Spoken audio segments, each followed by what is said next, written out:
এখন আমরা চলে যাচ্ছি তিস্তা নদীর ধারে, ওখানে নৌকা আছে, তো আমরা নৌকাতে উঠবো। উঠি একটু আপনাদেরকে দেখানোর চেষ্টা করব।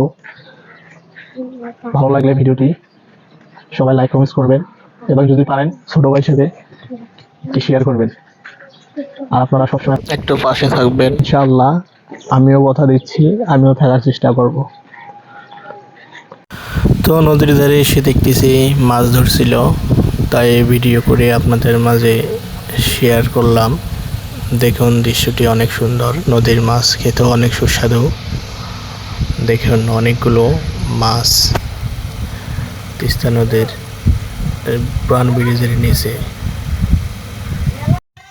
সো অনেকক্ষণ দেখলাম দাঁড়িয়ে থেকে মাছ মারার দৃশ্যগুলো। আর অনেক দিন পর ঢাকা শহর থেকে আসলাম তিস্তা নদীর দিকে, দেখে অনেক ভালোই লাগলো।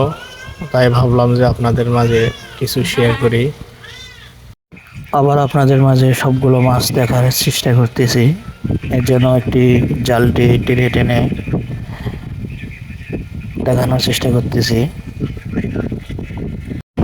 সো মাছ দেখার পর নদীর ঘাটে দেখলাম নৌকা। সো একটু বললাম যে নৌকাতে ওঠা যাবে কিনা। বললো যে নৌকা বেরিয়ে নৌকার লোক একটু পাশে গিয়েছেন, পরে আসবেন, তো এইভাবে বললো। তো আমরা অনেকক্ষণ বসেছিলাম, ওয়েটিং করেছিলাম, তারপর আসছিল না। এবং কিছুক্ষণ পর অনেক দেরিতে, তো ধৈর্য ধরে বসে থাকতে থাকতে কিছুক্ষণ পর উনি চলে। তারপর এবং আমরা নৌকাতে উঠলাম। দেখুন দৃশ্যগুলো অনেক সুন্দর। এটি হচ্ছে তিস্তা নদী। এখানে আগে একটি ব্রিজ ছিল, ওই পিছনের ব্রিজটি ছিল, তারপর ব্রিজটি বানিয়েছে। আগে ব্রিজ দিয়ে ট্রেন বাস সব চলাচল করতো, আর এখন ওই নতুন ব্রিজ দিয়ে বাস ট্রাক এগুলো চলাচল করে, আর ব্রিজ দিয়ে ট্রেন চলাচল করে।